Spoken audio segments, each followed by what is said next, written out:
Hello everyone, welcome to this session. In this session, we will discuss some of the uses of prepositions.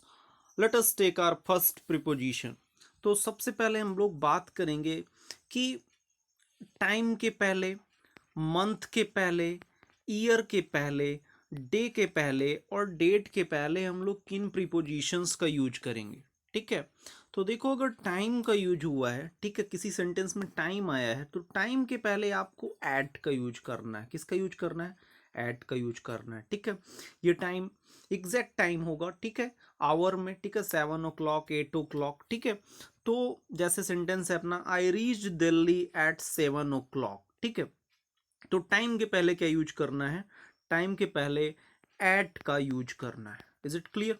Okay. अब देखिए अगर month की बात आएगी, ठीक है, अगर सेंटेंस के अंदर मंथ आया तो मंथ के पहले इन प्रीपोजिशन का यूज करना है, इन का यूज करना है। जैसे सेंटेंस हो सकता है आई रीच दिल्ली इन मई, ठीक है, या आई रीच दिल्ली इन जून, ठीक है। तो अगर सेंटेंस में ब्लैंक के पहले क्या आया, ब्लैंक के पहले मंथ आया है, तो आपको क्या यूज करना है? इन प्रीपोजिशन का यूज करना है। ठीक है, अब देखो अगर ईयर आए, ठीक है, ईयर आए, सन आए, ठीक है, तो उसके पहले क्या यूज करना है? इनका ही यूज करना है। जैसे इन 2005, इन 2006, इन 2020, ठीक है। तो ध्यान रखना है अपने को कि ईयर और मंथ के पहले किसका यूज करना है? इनका यूज करना है। टाइम के साथ एट का यूज करना है। अब देखो अगर डे और डेट आए, ठीक है, डे और डेट हो तो वहां पर ऑन का यूज करना है। ठीक है, जैसे ऑन मंडे, ऑन संडे, ठीक है। डे अगर कोई भी आ रहा है तो उसके पहले ऑन का यूज करना है। ठीक है, अगर डेट आई है, ठीक है, तो डेट के पहले ऑन का यूज करते हैं। ठीक है, ऑन 7 सितंबर, जैसे ऑन 21 मई, ठीक है, कोई भी डेट है तो उसके पहले ऑन का यूज करना है। ठीक है, तो इतना अपने को ध्यान में रखना है। सेंटेंस के अंदर अगर टाइम आया है तो टाइम के पहले एट का यूज करना है, मंथ और ईयर के पहले इन का यूज करना है, और डे और डेट के पहले ऑन का यूज करना है। ठीक है, इज इट क्लियर? अब देखो कुछ और पॉइंट्स हैं, ठीक है, जो कि इम्पोर्टेंट है। देखो जितने भी अपने पहर होते हैं, 8 पहर, ठीक है, जैसे भोर से शुरू हुआ टाइम, जैसे एट डॉन, ठीक है, भोर का समय, प्रातः समय, तो उसके पहले एट का यूज करते हैं। एट डस्क, ठीक है, गोधूली का समय, यानी कि सूर्य जब अस्त होने वाला होता है वो समय, ठीक है, एट डस्क उसको बोलते हैं, उसके पहले भी एट का यूज करते हैं। ठीक है, एट डे ब्रेक, ठीक है, डे ब्रेक के पहले भी एट का यूज करते हैं। एट सनराइज, ठीक है, सूर्योदय का समय, वहां पर भी एट का यूज करते हैं। एट नून, दोपहर का समय, वहां पर भी एट का यूज करेंगे। ठीक है, एट सनसेट, सूर्यास्त का समय, उसके पहले भी एट का यूज करेंगे। ठीक है, at night, okay, and at mid night, यानी कि मध्य रात्रि का समय। तो इन सारे ही समयों के बताने के लिए हम लोग इनके पहले एट प्रीपोजिशन का यूज करने हैं। This point should be remembered by all of you. Okay, चलिए अब हम लोग बात करेंगे मॉर्निंग और इवनिंग की। ठीक है, तो अगर मॉर्निंग और इवनिंग सेंटेंस में आया है तो उसके पहले इन का यूज करना है। ठीक है, जैसे in the morning, in the evening, ठीक है। लेकिन अगर मॉर्निंग और इवनिंग के साथ डेट और डे लग गया, ठीक है, कोई डेट लग गई है या उसके साथ डे लग गया है, जैसे संडे मॉर्निंग, तो वहां पर इन का यूज ना करने की जगह ऑन का यूज करते हैं। ठीक है, जैसे ऑन संडे मॉर्निंग करेक्ट होगा। ठीक है, on the evening of May the second, 2 मई की शाम, ठीक है, तो on the evening of May the second. Is it clear? तो वहां पर ऑन का यूज करना है। Is it clear? अब देखिए ये सारे पॉइंट्स थे। इसके अलावा टाइम बताने के लिए जो यूज करते हैं हम लोग, टुडे, टुमारो, यस्टरडे, इन सारे ही समय बताने वाले शब्दों, ठीक है, के साथ कोई भी प्रीपोजिशन का यूज नहीं होता है। ठीक है, तो टुडे के साथ कोई भी प्रीपोजिशन नहीं यूज करेंगे। Tomorrow, yesterday, the following day, the next day, इनके साथ कोई भी प्रीपोजिशन यूज नहीं करना है। यस्टरडे इवनिंग, ठीक है, इसके साथ भी कोई प्रीपोजिशन नहीं यूज करना है। Yesterday afternoon, there should be no preposition before it. Last night, इसके पहले भी कोई भी प्रीपोजिशन नहीं यूज करना है। This morning, this afternoon, tonight, tomorrow morning, tomorrow evening, ठीक है। इन सब के पहले किसी भी प्रीपोजिशन का यूज नहीं करना है, ठीक है। बेसिकली अगर तुम मॉर्निंग के साथ क्या लग गया, टुमारो मॉर्निंग है, टुमारो इवनिंग, ठीक है, तो वहाँ पर प्रीपोजिशन यूज नहीं करते हैं, ठीक है। बाकी जो ये अपने वर्ड्स हैं, today, tonight, tomorrow, yesterday, the following day यानी कि आने वाला कल, द नेक्स्ट डे, ठीक है, यस्टरडे इवनिंग, यस्टरडे कुछ भी इसके साथ लगा, तो इन सब के साथ किसी भी प्रीपोजिशन का यूज नहीं करना है। There should not be used any preposition, okay. Is it clear? For example अगर सेंटेंस है जैसे अपना he will go there on tomorrow, ठीक है, तो टुमारो के साथ प्रीपोजिशन का यूज नहीं करते हैं, तो यहाँ पे ऑन को क्या करना होगा, हटाना होगा। करेक्ट सेंटेंस क्या होगा, he will go there tomorrow, directly बोलना, ठीक है, he will go there tomorrow, वह वहाँ कल जाएगा। Is it clear? They arrived here on last night, ठीक है, तो लास्ट नाइट के साथ भी किसी भी प्रीपोजिशन का यूज नहीं करते हैं, ठीक है, तो यहाँ पर ऑन का यूज नहीं होगा, किसी भी प्रीपोजिशन का एक्चुअली यूज नहीं होगा। तो दे अराइव्ड हियर लास्ट नाइट, वो लास्ट नाइट पिछली रात यहाँ आए, ठीक है। तो इन सारे ही वर्ड्स के पहले किसी भी प्रीपोजिशन का यूज नहीं होता है और ये आपको ध्यान रखना है। Is it clear? Next we have, अगले प्रीपोजिशन पे हम लोग बढ़ेंगे, and that is pair of after and before, ठीक है। आफ्टर और बिफोर की बात करेंगे, ठीक है। तो जैसे अपना सेंटेंस है, आफ्टर का अर्थ क्या होता है, के बाद, ठीक है, और बिफोर का अर्थ क्या होता है, के पहले, ठीक है। एग्जाम्पल से जैसे समझे, he return India after a long time, वह बहुत समय के बाद इंडिया आया, ठीक है। आई केम आफ्टर यू, मैं आपके बाद आया, ठीक है। तो आफ्टर का यूज आई होप आपको क्लियर हो रहा होगा, ठीक है। बचपन से ही हम आफ्टर पढ़ते आ रहे हैं, तो इसमें तो कोई डाउट नहीं होना चाहिए, ठीक है। बिफोर, बिफोर का अर्थ क्या होता है, कि पहले, ठीक है। तो I left America before Christmas, I left America before Christmas, मैं क्रिसमस के पहले अमेरिका चला जाऊंगा, ठीक है, मैं अमेरिका छोड़ के चला जाऊंगा, ठीक है। Is it clear? और एक एग्जांपल समझते हैं, जैसे आई केम बिफोर यू, ठीक है। Is it clear? I came before you, मैं तुमसे पहले आया, ठीक है। तो आई होप आपको आफ्टर और बिफोर क्लियर हुआ होगा। अब हम लोग बात करेंगे टिल एंड अनटिल की, ठीक है। टिल और अनटिल दोनों ही सेम है, ठीक है। टिल और अनटिल दोनों का ही अर्थ क्या होता है, जब तक या तब तक, ठीक है, इस सेंस में इसका यूज किया जाता है, ठीक है, ओके। जैसे सेंटेंस देखो, the government will not pass any bill until next session, ठीक है। तो गवर्नमेंट अगले सेशन तक, कब तक, अगले सेशन तक कोई भी बिल पास नहीं करेगी, ठीक है। You will not succeed, you will not succeed until you work hard, ठीक है। तुम सफल नहीं होगे कब तक, जब तक कड़ी मेहनत ना करो, ठीक है। तो अनटिल और टिल बताया, यूज किया जाता है बताने के लिए पॉइंट ऑफ टाइम की, एक निश्चित समय तक, जिस समय तक वो काम नहीं होगा उसकी बात की जाती है टिल और इनटिल का यूज करते हुए, ठीक है। तो आई होप आपको टिल और अनटिल यूज क्लियर हुआ होगा, ठीक है। Is it clear?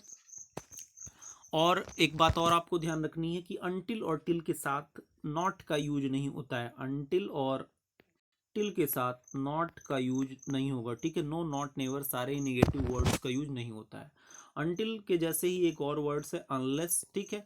अनलेस का भी अर्थ वही होता है, बस अनटिल क्या होता है, समय सूचक, टाइम बताता है, और अनलेस शर्त सूचक होता है, ठीक है, ओके। अब देखो, पॉइंट ऑफ टाइम बताने के लिए सिमिलरली यानी कि उस समय तक के लिए बाय का यूज भी हो सकता है, ठीक है। कैसे?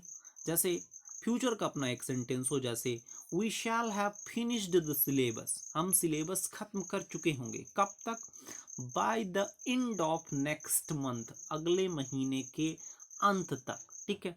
तो बाय का यूज यहाँ पे हो रहा है पॉइंट ऑफ टाइम बताने के लिए, वो टाइम बताने के लिए कि कब तक सिलेबस खत्म हो चुका होगा।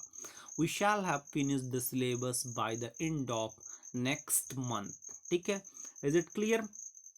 तो बाय का यूज पॉइंट ऑफ टाइम बताने के लिए, और टिल और अनटिल का यूज भी पॉइंट ऑफ टाइम, एक निश्चित समय तक बताने के लिए यूज किया जाता है, ठीक है, ओके। अब हम लोग बात करेंगे अगले अपने प्रीपोजिशन की, और वो है ड्यूरिंग। ठीक है, ड्यूरिंग का अर्थ क्या निकलता है? के दौरान। ठीक है, और ये यूज किया जाता है टाइम ड्यूरेशन बताने के लिए। क्या बताने के लिए? ड्यूरेशन बताने के लिए, अवधि बताने के लिए। ठीक है, ओके। एग्जाम्पल से समझते हैं। जैसे अपने पास एग्जाम्पल है, during the strike many people died. ठीक है, स्ट्राइक के समय या हड़ताल के दौरान, ठीक है, काफी सारे लोग मारे गए। ठीक है, तो किस अवधि की बात हो रही है? हड़ताल के दौरान की अवधि की बात हो रही है। ठीक है, एक और एग्जाम्पल से समझते हैं। During the class, during the class do not make noise, do not make a noise. ठीक है, तो क्लास के दौरान हल्ला मत करो। ठीक है, तो यहाँ पर उस अवधि की बात हो रही है जिस अवधि में क्लास लगी हुई है। ठीक है, तो आई होप आपको ड्यूरिंग का यूज क्लियर हुआ होगा। ठीक है, अब हम लोग अपने अगले प्रीपोजिशन पेयर की बात करेंगे, and that is up, down and up to. ठीक है, तो देखो, अप का सिंपल सा अर्थ है ऊपर, डाउन का सिंपल सा अर्थ है नीचे। ठीक है, अप और डाउन तो बहुत आसान है। ठीक है, अप ऊपर, डाउन नीचे। और अप टू अपना यूज किया जाता है एक सर्टेन लिमिट बताने के लिए। ठीक है, कि up to the height of, या up to the age of. ठीक है, कि उस एज तक या उस हाइट तक। ठीक है, इज इट क्लियर? तो इन तीनों को हम लोग एग्जाम्पल से देख लेते हैं, समझ लेते हैं। जैसे ही क्लाइम्ड अप द ट्री, वह कहाँ चढ़ा? ही क्लाइम्ड अप द ट्री, वह ब्रिज के ऊपर चढ़ा। ठीक है, डाउन नीचे, ही रैन डाउन द स्टेयर्स, वह सीढ़ियों से नीचे उतरा। ठीक है, और अब देखो अप टू का यूज हम लोग समझते हैं। अप और डाउन काफी आसान है। Children can get free education up to the age of 14। बच्चों को 14 वर्ष की उम्र तक। ठीक है, तो देखो, ये एक लिमिट बताता है। अप टू क्या बताता है? एक लिमिट बताता है। चिल्ड्रन कैन की इसकी अपर लिमिट क्या है? 14 साल। ठीक है, तो ये अपर लिमिट बताने का काम करता है। ठीक है, children can get free education up to the age of 14। बच्चे 14 साल की उम्र तक फ्री एजुकेशन प्राप्त कर सकते हैं। ठीक है, इज इट क्लियर?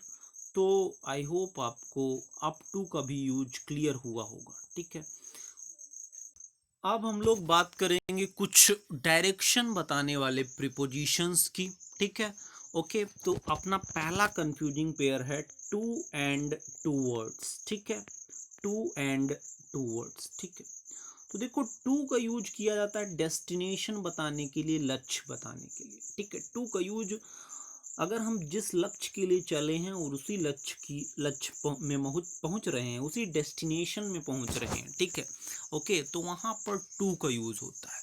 ठीक है, लेकिन अगर लक्ष्य की ओर ना जाकर उस दिशा में जा रहे हैं, उस डायरेक्शन में जा रहे हैं की ओर, जहां पर सेंस निकले, तो वहां पर टूवर्ड्स का यूज होता है। ठीक है, ओके। जैसे Ram is going to college. ठीक है, तो यहाँ पर क्या मतलब निकल रहा है? कि वो कॉलेज जा रहा है, राम कॉलेज जा रहा है।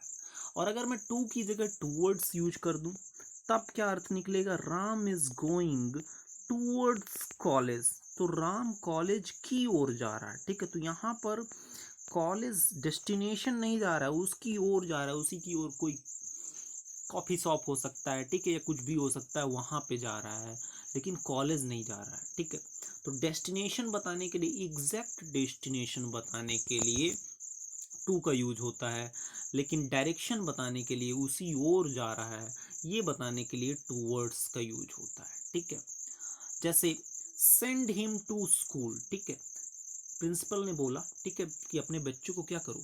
स्कूल भेजो। ठीक है, ऑब्वियस सी बात है, वो क्या कहेगा? स्कूल भेजो, स्कूल की ओर नहीं भेजो। ठीक है, तो एग्जैक्ट डेस्टिनेशन बताने के लिए टू का यूज होता है, सेंड हिम टू स्कूल। ठीक है, अब जैसे अपना example, he is going towards the college, तो यहाँ पे क्या अर्थ निकल रहा है? वह कॉलेज की ओर जा रहा है। ठीक है, कॉलेज नहीं जा रहा है। ठीक है, तो की ओर यानी कि डायरेक्शन ऑफ बताने के लिए क्या यूज होता है? टूवर्ड्स का यूज होता है।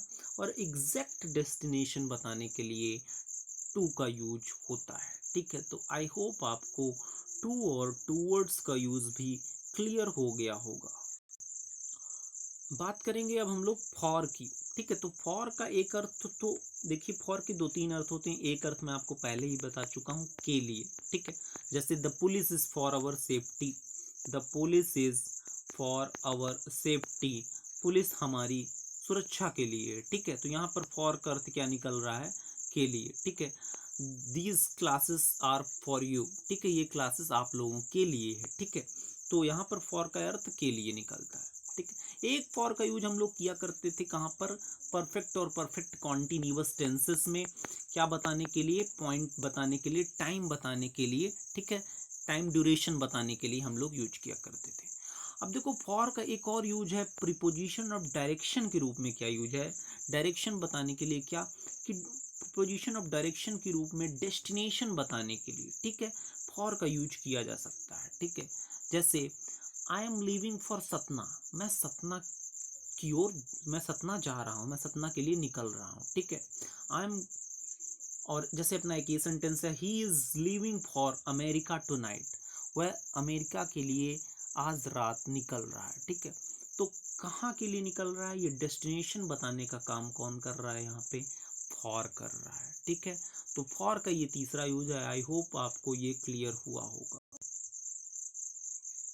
अब हम लोग बात करेंगे अलोंग की। देखिए, अलोंग का अर्थ क्या होता है, समानांतर, ठीक है, समानांतर, पैरेलल, ठीक है, जब चीजें चली जा रही हो, ठीक है। जैसे आप रोड है, रोड के समानांतर पैरेलली किनारे किनारे जा रहे हो, ठीक है, ओके, उसी पे चल के जा रहे हो। जैसे रेलवे लाइन हो और आप उसके पैरेलली जा रहे हो, उसके किनारे जा रहे हो, तो वहां पे हम लोग किसका यूज करते हैं बताने के लिए, अलोंग का यूज करते हैं, ठीक है।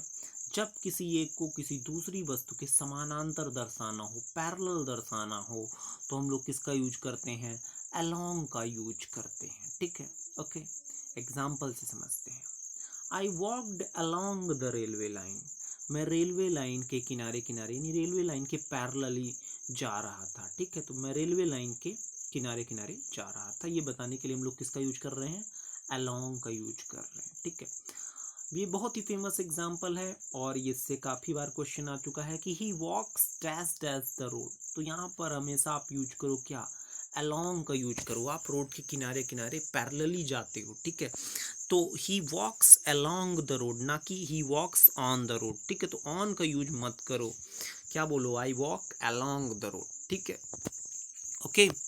अब देखो, अगर दो लोगों को एकदम से समानांतर बताना हो, ठीक है, पैरेलल बताना हो, तो वहां पे हम लोग अलोंग के साथ विद का यूज कर लेते हैं, अलोंग विद का यूज करते हैं, ठीक है। जैसे कम अलोंग विद, मेरे साथ आओ, ठीक है, मेरे मतलब मेरे साथ साथ चलो, ठीक है। तो वहां पर हम लोग अलोंग विद का यूज करते हैं, ठीक है, ओके। तो आई होप आपको आज के बताए हुए सारे ही प्रीपोजिशंस क्लियर हुए होंगे, ठीक है। एग्जैक्ट टाइम के साथ हम लोग एट का यूज करते हैं, मंथ और ईयर के साथ इन का यूज करते हैं, डे और डेट के साथ ऑन का यूज करते हैं, ठीक है। इन सारे ही टाइम स्पॉट्स के साथ एट का यूज करते हैं, ठीक है। मॉर्निंग इवनिंग के साथ इन का यूज करते हैं, ठीक है, ओके। तो बाकी सारे आप वीडियो को एक बार और देखो तो आपको ज़रूर चीज़ें क्लियर होंगी, ठीक है। तो अब हम लोग मिलते हैं अपने अगले पार्ट में, अगले सेशन में, ठीक है। तब तक के लिए खुश रहिए, स्वस्थ रहिए, ठीक है, पढ़ते रहिए। Thank you very much for watching video.